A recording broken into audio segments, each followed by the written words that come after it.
G'day everyone, just quickly before we start the video, I would like to apologise for any possible lag or irritatingness you get in the video. Please don't pin it on the simulator runs perfectly fine on the computer and everything. It's a great sim, it is all just the screen recorder. Thanks, and enjoy. How's it going everyone? Welcome to Ultra Unknowns. Today we're back in X-Plane 11 for another plane tutorial. Today I'm going to be showing you how to do a cold and dark startup in the FlightFactor A320. This will also be the same operation for the Jar Design A320 and A330. Along with this tutorial, we will also be showing you how to get your autopilot ready for flight. So this is kind of a cold and dark startup and autopilot tutorial. I like to get straight to the video, so just before we do start though, please don't ask questions about the Korean Air being parked at Melbourne. I have no answers for that either, so let's jump straight into the cockpit. Okay, now we're inside the cockpit. You can see that the FlightFactor A320 has a very well done custom screen. So we can head down to this screen and turn on our ground power unit. Now you should hear that start up, and once that is turned on you should see the external power button here say avail, standing for available. Go ahead and click on that, and as you can see, all of my systems will have just started up.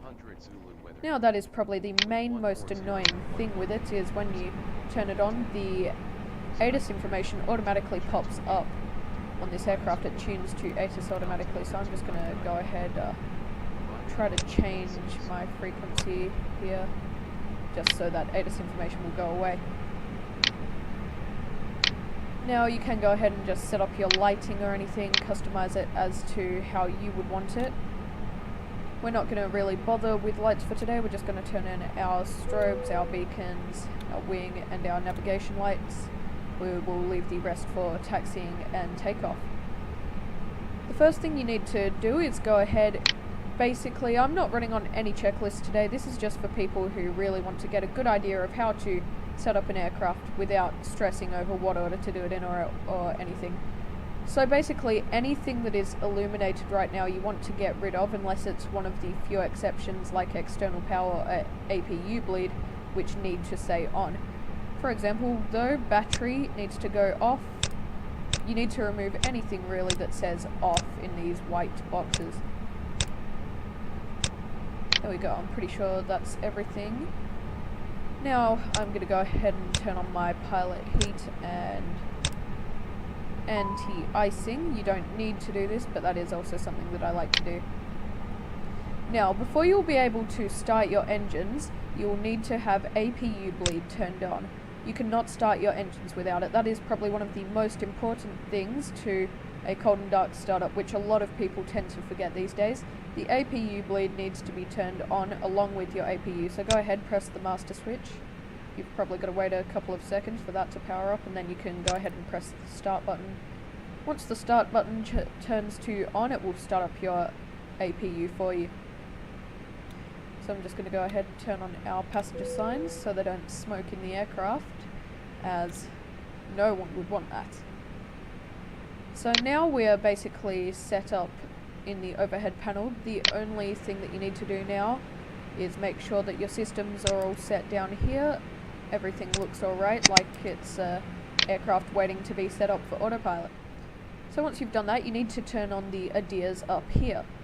Make sure you turn all of them to nav, not anything else. They must be on nav. That is what will align your aircraft to work with autopilot later on in the tutorial. Once you have turned your ADIRs to nav, we can open up the screen over here to start our autopilot systems. So first what you want to go is init, which stands for Initialization, and today I am in Melbourne, so that is Yankee Mike Mike Lima, and I'm heading to Sydney, so Yankee Sierra Sierra Yankee. Obviously you're most likely going to have a different flight route. Say you're heading Los Angeles to Las Vegas, it would be KLAS to KLAX from Vegas to Los Angeles. So I will just plug that in here next to the from to and press return to head back. And you must press align IRS or it will not align your map. Once you press align IRS, it should start to load in here, but it generally takes about 7 minutes for the IRS to align properly. Flight number, I'm just going to put in something random. I'm just going to put in, just kidding, JK 666.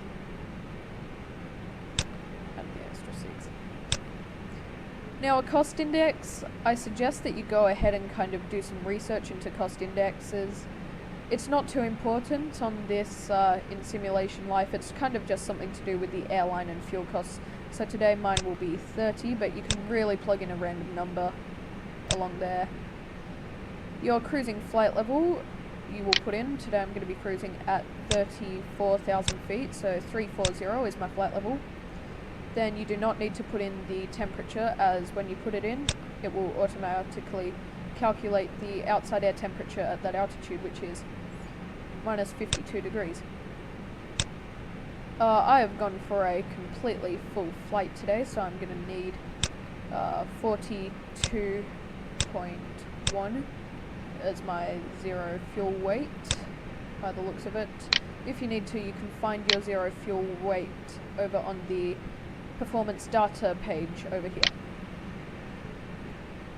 Now I can head over to my block fuel, in which I will just need 9.8 for today's flight. Go ahead and plug that in, and your weight will now be boarding, and you'll see some numbers start to happen.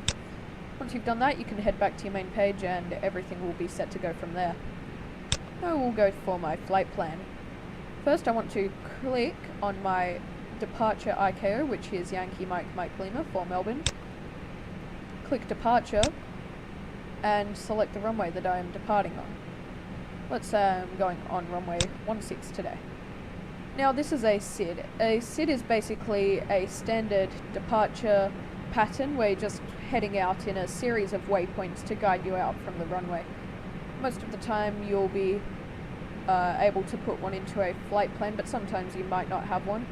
So you can always select no SID, but however I will be heading to the Cause 6 SID for today.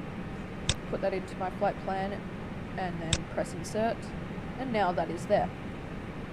That looks alright for the Cause SID. The only problem here is my discontinuity. To remove it, simply press clear and then click next to it and press insert. This will remove the discontinuity from your flight plan. If you leave it there, the aircraft will start flying in a straight line once it reaches it at the end of your SID, which you do not want to happen. So make sure that you go through your flight plan and there is nothing there, no discontinuities. That looks alright. Next we can go to our performance, and this will be where you have your V1 speed, your V rotate speed, and your V2 positive climb speed. So my V1 speed is 144 for today. V rotate is 152.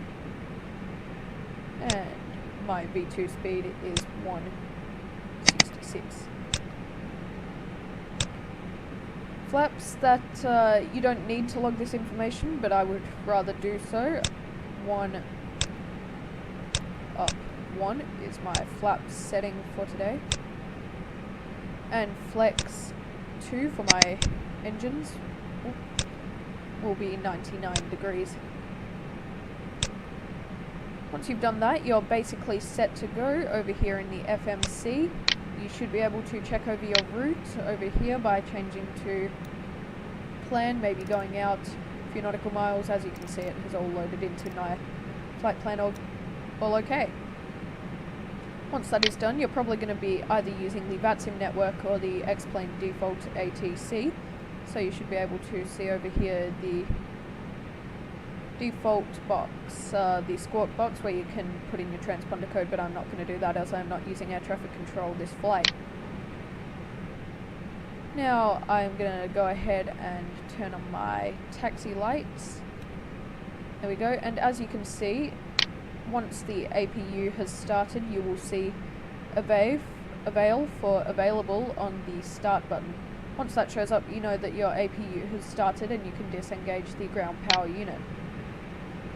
So if I disengage the ground power unit now, you can see that my aircraft won't lose power. If you disengage the ground power unit without the APU on, then it will lose power.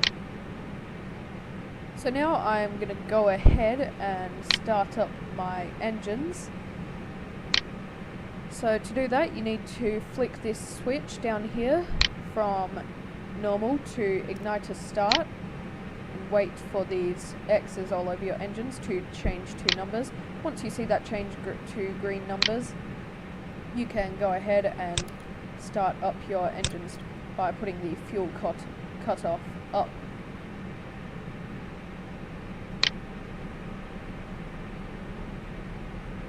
As that happens, you'll see some numbers start to raise here, and that's a good sign your engines are starting up.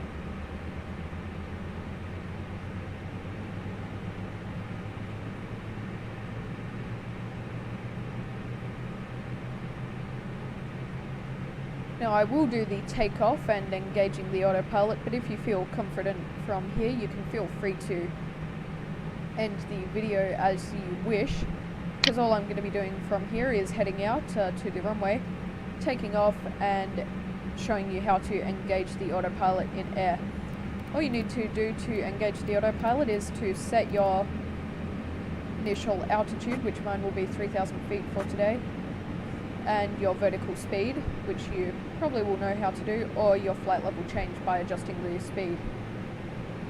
Once that is done, when you take off, all you need to do is follow the green line and press Autopilot 1, the button here that says AP1, and that will just make the aircraft follow your route until you're instructed to descend. So anyway, that is my engine started up, so I can change back to normal. Once my engines have started up, I can turn off the APU again. There we go. And APU bleed, I can also turn off.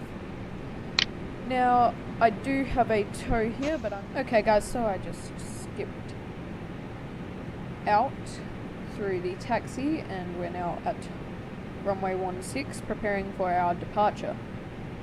So now I will go ahead and flick on my taxi lights, my takeoff lights, sorry, my landing lights and my runway lights, and we are all set to go from up here.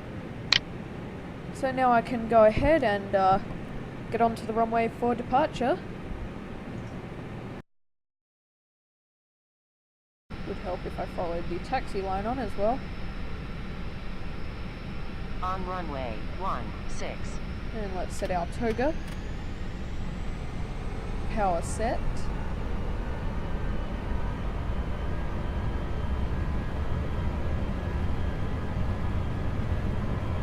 I don't know why my steering just failed, but okay then.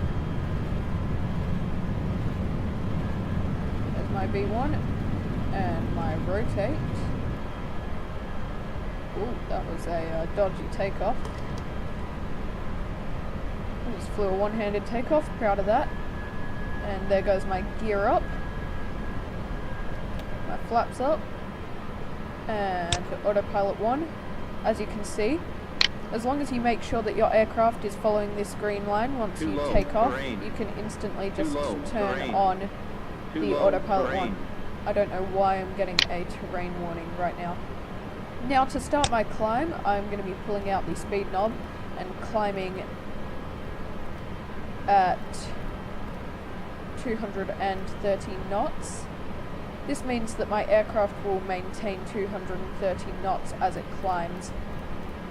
So at the moment I'm going to just also adjust and set myself to go. I don't know why that is also going on.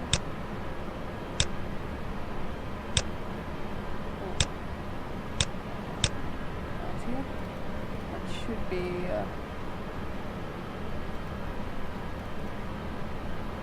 oh, there we go. My vertical speed leveled up, that's what I didn't notice. Okay, so like I had before, 34,000 feet is what I need to set for my cruising altitude.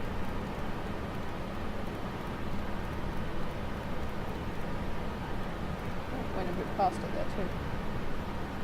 34,000 feet, and I'm gonna climb so I don't go over speed. Should be setting my auto throttle now.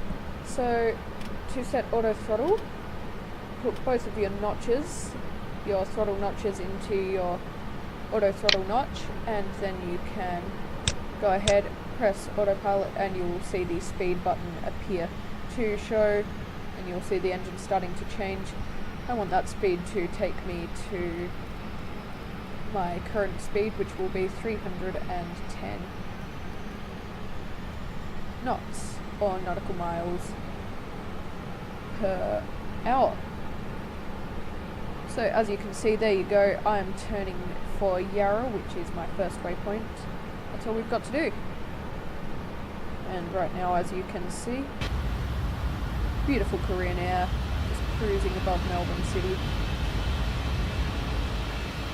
Still no questions on why it is a Korean air, but thanks so much for watching, guys. I hope you have learnt something off this video. As dysfunctional as it was, I hope it was educational to you. Thanks a lot for watching, and I'll catch you in the next video.